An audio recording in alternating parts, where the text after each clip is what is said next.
Good evening students, आप सभी का स्वागत है आपके अपने YouTube चैनल एएस एजुकेशन पर। आई होप कि आप सभी लोग अपने बोर्ड के एग्जाम की तैयारी बहुत अच्छे से कर रहे होंगे। इसके पहले आपने त्रिकोणमिति के कुछ फार्मूले को विषय में जाना आपने, फिर उसके बाद त्रिकोणमिति के अनुप्रयोग से संबंधित ऊंचाई और दूरी के विषय में जाना। उसमें अवनमन कोण, उन्नयन कोण के विषय में मैंने आपको बताया और उसके आधार पर आप ऊंचाई और दूरी के सवालों को लगाने का प्रयास किए। तो हमने अब देखा कि अधिकतम क्वेश्चन में, अधिकतम सवाल में tan के सूत्र का प्रयोग होता है। कुछ ऐसे सवाल भी हैं जिसमें साइन या कॉस के रूल का प्रयोग होता है और अधिकतर tan का यूज करते हैं। तो चलिए देर न करते हुए आज स्टार्ट करते हैं आज की अपनी क्लास त्रिकोणमिति के ऊंचाई और दूरी के तीसरे पार्ट में। इसमें भी हम आपको कुछ महत्वपूर्ण क्वेश्चन के बारे में बताएंगे जो आपके बोर्ड के एग्जाम से संबंधित हैं। एक दो क्वेश्चन आपको अलग तरह के मिलेंगे जिसमें साइन या कॉस का उपयोग मिलेगा, तो आशा है कि आपको और अच्छा लगेगा। तो प्लीज लाइक, शेयर और सब्सक्राइब करना ना भूलें। चलिए स्टार्ट करते हैं आज की अपनी क्लास। तो पहला क्वेश्चन हम देखते हैं। हमारा पहला क्वेश्चन क्या है? पहला क्वेश्चन दिया क्षैतिज तल पर स्थित बिंदु O से, यानी एक क्षैतिज तल है। ये क्या है? क्षैतिज तल है। तो पहले हम क्षैतिज तल बना लेते हैं। ये हमारा क्षैतिज तल है। अब कह रहा है इस बिंदु O से, यानी इस क्षैतिज तल के बिंदु O से, ये बिंदु O है, उसी तल पर खड़े एक ऊर्ध्वाधर मीनार के, यानी ये इसी तल पर एक ऊर्ध्वाधर मीनार है। तो हमने इसको एक मीनार बना लिया। अब इस मीनार के शीर्ष का उन्नयन कोण, इस मीनार के शीर्ष का यानी इसका उन्नयन कोण कितना अंश है? 30 अंश है। अब कह रहा है कि मीनार की ओर 40 मीटर चलने पर, किधर? मीनार की तरफ, यानी यहां से मीनार की तरफ हमने मान लिया बिंदु ए तक चला। कितनी दूरी चला? 40 मीटर। कितनी दूर चले भैया? 40 मीटर। अब कह रहा है इसका उन्नयन कोण 60 अंश हो जाता है। कितना हो जाता है? 60 अंश हो जाता है। इसका उन्नयन कोण कितना हो जाता है? 60 अंश हो जाता है। तो हमने इसको O मान लिया, इसको A, यहां मानते हैं B और इसको मानते हैं C। ये हमारा चित्र बनकर तैयार हो गया। अब कह रहे हैं मीनार की ऊंचाई, मीनार की ऊंचाई क्या है? ये BC। अब हम इसको मान लेते हैं H। तो हमें पहले ज्ञात करते हैं दिया क्या है। पहले हम लिखते हैं दिया है। दिया है क्या? दिया भैया कोण BOC, BOC बराबर 30 अंश। कितना दिया भैया? 30 अंश दिया है। कोण BAC बराबर कितना दिया है? 60 अंश। OA की दूरी हमारी कितनी दी है? 40 मीटर। निकालना हमें क्या है? ज्ञात करना है, ज्ञात करना है। क्या ज्ञात करना है? मीनार की ऊंचाई, मीनार की ऊंचाई यानी H बराबर या BC। तो मीनार की ऊंचाई कितनी है हमारी? ये BC दूरी है, यानी इसको हमने क्या माना है? H माना है। ठीक है। तो हम क्या करते हैं, हमने आपको बताया था, पहले ही बताया हमने आपको कि हाइट रेजिस्टेंस में अधिकतम हम tan के सूत्र का प्रयोग करते हैं। किस सूत्र का प्रयोग करते हैं? tan का। तो आइए हम यहां पर यूज करते हैं, देखते हैं किस के सूत्र से लगता है। ठीक है, चलिए। तो tan का सूत्र हम फार्मूला यूज करते हैं। पहले कौन सा त्रिभुज देखें? त्रिभुज BAC। तो यहां पर हम लिख देंगे उपपत्ति या हल लिख सकते हैं। उपपत्ति लिखें या हल लिखें। तो त्रिभुज BAC में, किस त्रिभुज में भैया? BAC में। तो कितने अंश का कॉमन आया? 60 अंश का। हम क्या लिखते हैं? tan 60 अंश बराबर लंब, लंब यानी क्या हमारा BC है, BC बटे कर्ण यानी आधार, आधार कितना है? AB। तो BC बटे AB। अब यहां से पहले हम क्या निकालें? AB। क्या निकालें? AB। तो tan 60 का मान कितना होता है? √3 इक्वल टू BC बटे AB। क्या जाएगा? BC बटे AB। अब हम क्या करेंगे? तो यहां से AB बराबर कितना हो जाएगा भैया?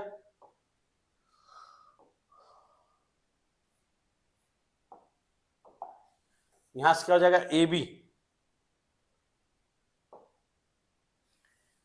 AB बराबर कितना हो जाएगा भैया? BC अपॉन √3 या AB इक्वल टू BC किसको माने हैं? H upon √3। ये हो गया हमारा समीकरण नंबर 1। अब देखिए त्रिभुज से, इस त्रिभुज से हमने इसका मान निकाल लिया, इसका मान निकाल लिया हमने, तो इसका मान कितना आ गया हमारा भैया? H upon √3। अब देखिए पूरा त्रिभुज यानी OBC, ये त्रिभुज क्या है? OBC। इस त्रिभुज की हम बात करते हैं। तो इस त्रिभुज में हम देखेंगे तो क्या हो जाएगा भैया? त्रिभुज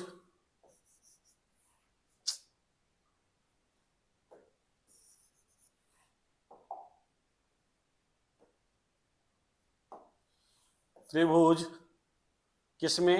OBC में कितने अंश का बना? tan 30 अंश का।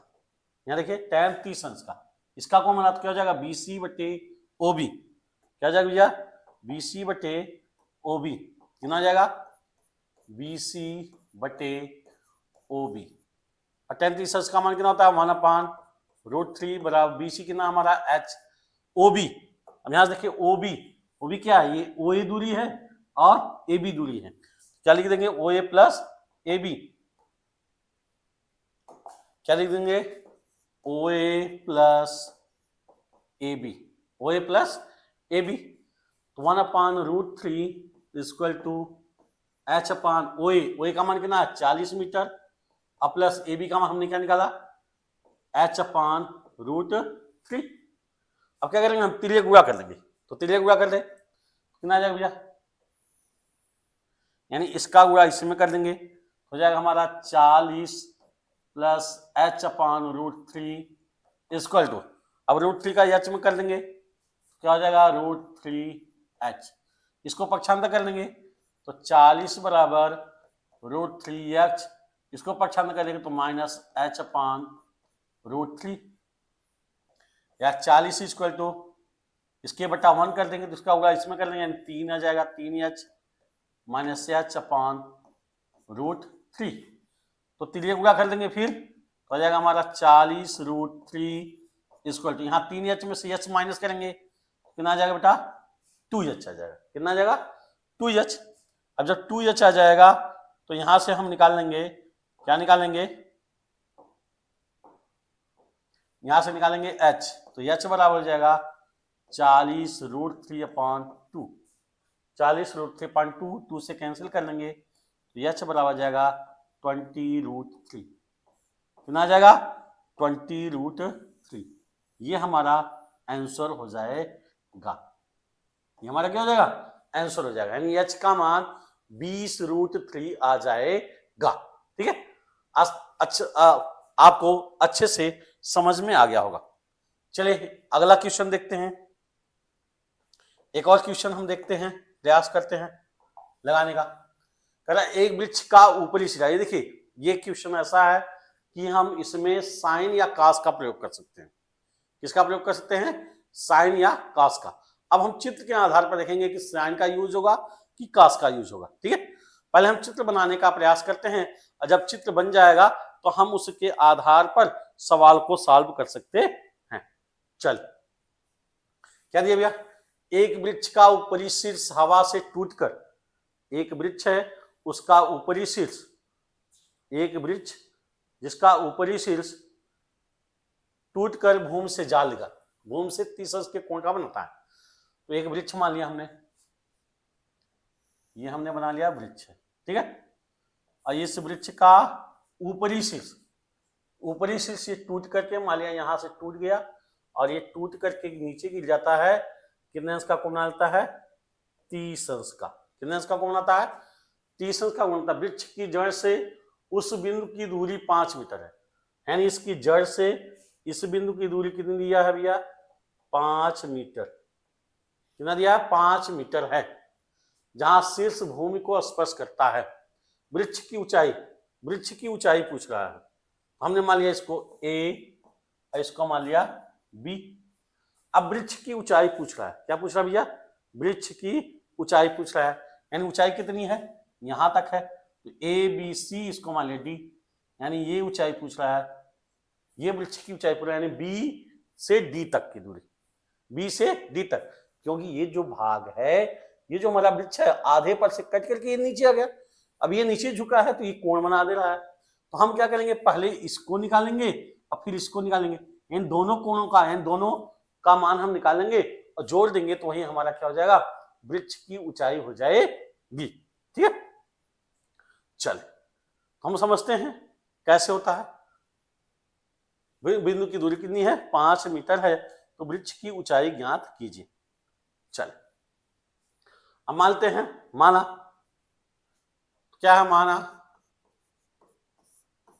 वृक्ष की ऊंचाई कितनी है?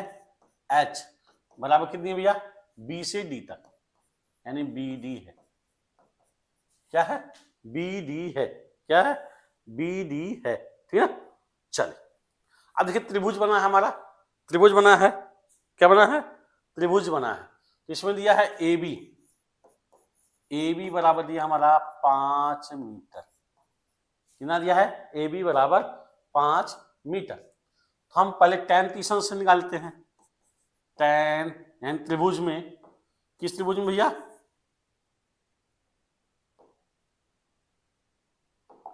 इस त्रिभुज में, त्रिभुज ABC में, त्रिभुज ABC में क्या करेंगे? tan 30 अंश बराबर क्या हो जाएगा? BC बटे AB, BC बटे AB। tan 30 अंश का मान कितना होता है? 1/√3 बराबर BC बटे AB। तो AB का मान कितना दिया हमारा? 5 है, यहाँ AB का मान रख देंगे, तो क्या हो जाएगा? 1/√3 इक्वल टू BC/5, या BC इक्वल टू कितना हो जाएगा? 5/√3, यानी इस BC का मान आ गया। तो इसको हमने मान लिया समीकरण नंबर 1, यानी पहला हमारा BC का मान आ गया। एक मान हमने निकाल लिया कि BC का मान कितना हो गया? 5/√3। ठीक है, अब देखिए ये आधार पता है, अब ये कर्ण पता करना है। क्या पता करना है? कर्ण। तो आधार और कर्ण में किसका संबंध होता है? काश का। किसका संबंध होता है? काश का। तो हम निकालते हैं काश से। तो त्रिभुज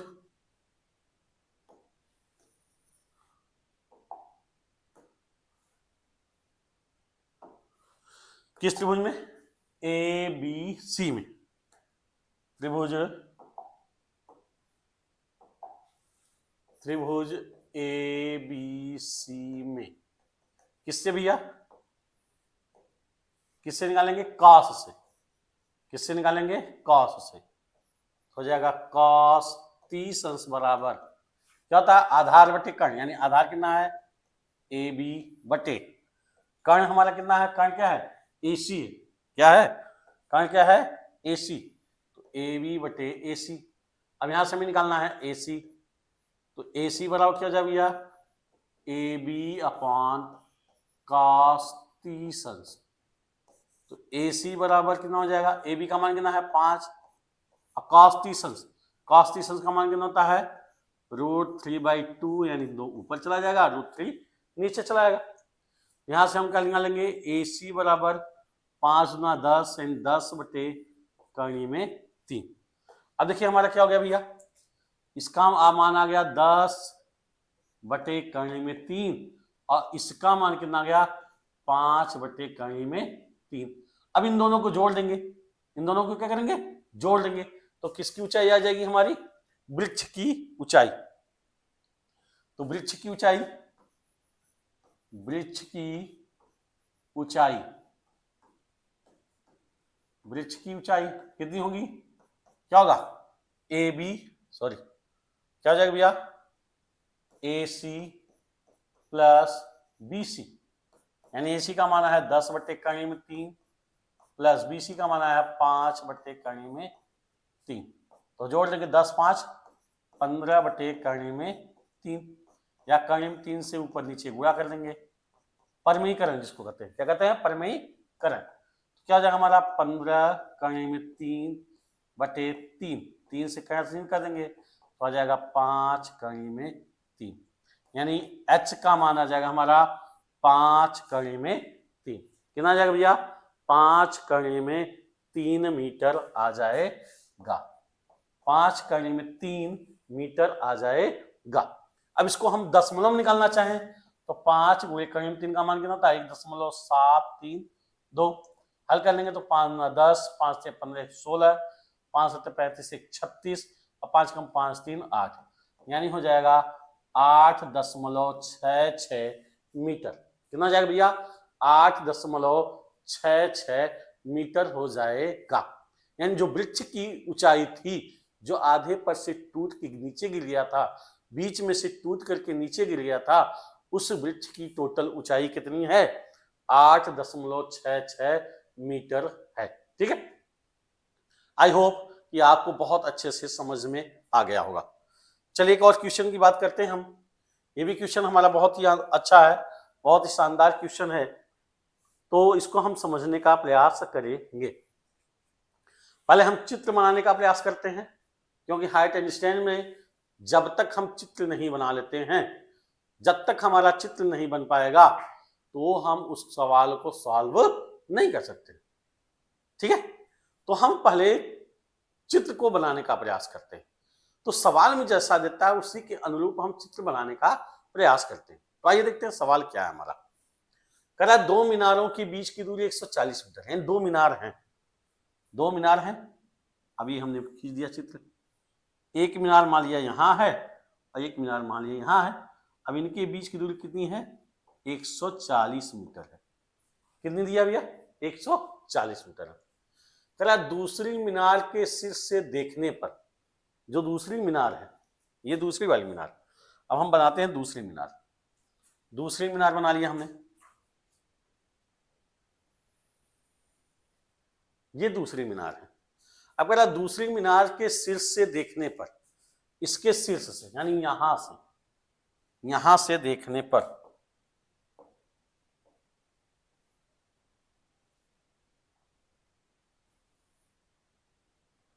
यहां से देखने पर क्या कर रहा है देखने पर प्रथम मीनार के शीर्ष, प्रथम मीनार हमने बना लिया, प्रथम मीनार हम बना लेते हैं,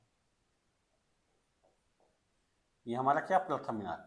कह रहा दूसरी मीनार के शीर्ष से देखने पर प्रथम मीनार के शीर्ष का उन्नयन कोण, यानी इसका उन्नयन कोण कितना अंश है 30 अंश है। कितना अंश है भैया 30 अंश है। उन्नयन कोण कितना अंश है 30 अंश है। अब कह रहा है यदि दूसरी मीनार की ऊंचाई 60 मीटर है, यानी जो दूसरी मीनार है उसकी ऊंचाई कितनी है 60 मीटर, ये हमारी इस मीनार की ऊंचाई कितनी है 60 मीटर है, तो प्रथम मीनार की ऊंचाई ज्ञात कीजिए। तो पहले मीनार की ऊंचाई ज्ञात करनी है। तो देखिए अगर हम समझें, ध्यान समझें, ये 60 मीटर 140 है, तो ये भी हमारा कितना होगा 140 होगा। अब हम पूरे मीनार यानी अगर हम इसको मान लें ए, इसको मान लें बी, इसको सी, इसको डी, इसको ई, तो बी सी भी हमारा कितना हो जाएगा 60 मीटर हो जाएगा। अब हम इसको मान लेते हैं एच, क्या मान लेते हैं भैया एच मान लेते हैं, कितना मान लेते हैं एच मान लेते हैं। तो हम एच के आधार पर उसको हम लगाकर सवाल हल कर सकते हैं। क्या कर सकते हैं हल कर सकते हैं। तो चलिए क्या करते हैं, त्रिभुज कौन से ECD में, ECD में ECD में क्या हो जाएगा, tan 30 अंश बराबर क्या होता है भैया, लंब बटे आधार। लंब कितना है, CD बटे आधार कितना है, EC ना, EC। तो tan 30 अंश का मान होता है 1/√3 बराबर CD बटे EC कितना हमारा 140, कितना भैया 140। यहाँ से CD निकालेंगे तो CD बराबर हो जाएगा हमारा 140 बटे कर्ण में 3, और CD क्या हमारा स्मॉल h, यानी 140 बटे कर्ण में 3। अब मीनार की ऊंचाई, पहले मीनार की ऊंचाई क्या है, पूरा 60 + h है, तो क्या है पहले मीनार की ऊंचाई, पहले मीनार की ऊंचाई कितनी है भैया, 60 + h। तो 60 + h का मान हमने कितना निकाला, 140 बटे कर्ण 3, मान दिया 140 बटे कर्ण में 3, कितना ले दिया 140 बटे कर्ण में 3। अब इसका हमने परिमेयीकरण कर दिया, तो कर्ण 3 बटे कर्ण 3 से ऊपर नीचे गुणा कर दिया, तो हो जाएगा हमारा 60 + 140 कर्ण में 3 बटे 3, 3 से गुणा कर दिया, 3 × 6 = 18, यानी 180 + 140 कर्ण 3 बटे 3। अब क्या करेंगे, मान रख देंगे, तो 180 + 140 गुणे कर्ण 3 का मान कितना होता है 1.732 बटे 3। तो हल कर देंगे तो कितना हो जाएगा बेटा 180 प्लस, अब 14 गुणा कर लेंगे, 14 × 28, 28 के 8, ठीक ना, 28 को 8 हो जाएगा, 14 यहाँ 42, 42 2, 42 2 44, 14 सते 98, 98 98 और 4, 98 4 102, 10 हासिल, 14 कम 14 10 24, एक शून्य बढ़ा दिया, कहेंगे 0.3 अंक पे बटे 3, जोड़ दिया हमने, 180 में 242 जोड़ दिया, तो 180 में 242 यानी 2 हो गया, 8 4 12 हो गया, 2 1 3 1 4 हो जाएगा, कितना हो जाएगा 2 1 3 1 4, 0.480 बटे 3, 3 से हमने काट दिया, हो जाएगा हमारा 3 1 कम 3 और 3 चौके 12 और 3 8 24, इतना मीटर, कितना आ जाएगा भैया 140.8 मीटर, कितना आ जाएगा भैया 140.8 मीटर।